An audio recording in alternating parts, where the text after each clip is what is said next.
না না, বন জঙ্গল তো নয়, এ তো একতাল কচু শাক। ওই কচু শাকটা যদি কোনো প্রকারে আমাদের কাছে আনতে পারি। ছেলেটাকে ডাকি, সায়ন বাবা বাইরে আয়, বাইরে আয় একবার।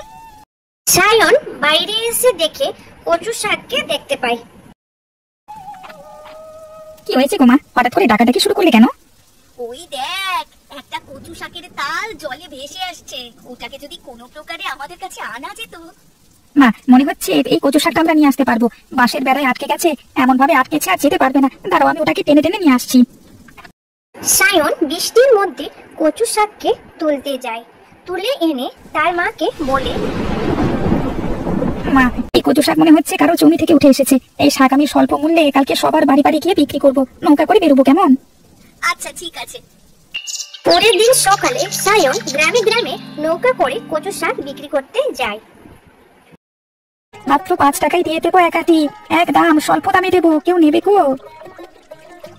সায়ন, তুই এদিকে আয় বাবা, আমি নেব। এত কম দামে কচু শাক দিচ্ছিস, নিতে তো হবেই। খুড়ো, আমার কাছে একদম সস্তায় পেয়ে যাবে। আমি সমস্ত গ্রামবাসীদের সস্তায় কচু শাক খাওয়াচ্ছি। তাই কচু শাক তুই পেলি কোথায় রে বাপ? আমাদের গ্রামে একমাত্র রমেশ ছাড়া তো কেউ কচু শাক বিক্রি করে না। কালকে বানের জলে ভেসে এসেছে, আমি রেখে দিয়েছিলাম গোটা গ্রামকে খাওয়াবো বলে। বাহ, একটা কাজের কাজ করেছিস। এবার বুঝতে পারবে রমেশ, ওর যখন শাক কেউ কিনবে না তখন বুঝবে মজা।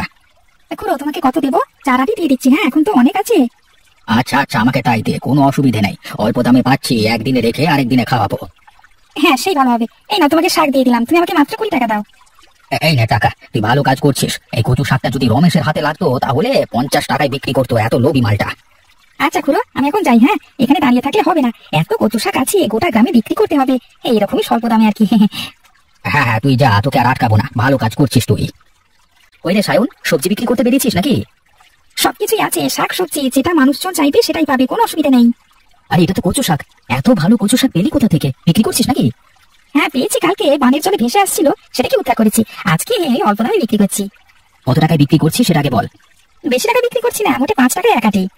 দে দে, আমাকে সব শাক দিয়ে আমি কিনে নেবো, তারপর আমি বিক্রি করবো। না না, আমি তোমাকে বিক্রি করবো না। যদি তোমাকে কিনতে হয় তাহলে 70 টাকায় একাটি কিনতে হবে। কেন, তোর এরকম উল্টো পাল্টা নীতি কেন? সবাইকে 5 টাকায় বিক্রি করছিস আর আমাকে 70 টাকা দিতে হবে?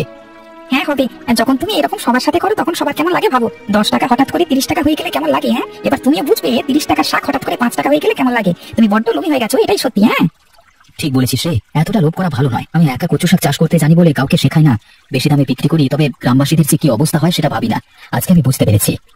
বুঝতে পারলি ভালো, পরে না হলে আরো খারাপ পরিস্থিতিতে পড়তে পারো। হ্যাঁ রে ভাই, আমি বুঝতে পেরেছি। আমি এবার থেকে যেমন 10 টাকা বিক্রি করতাম ওরকমই করবো।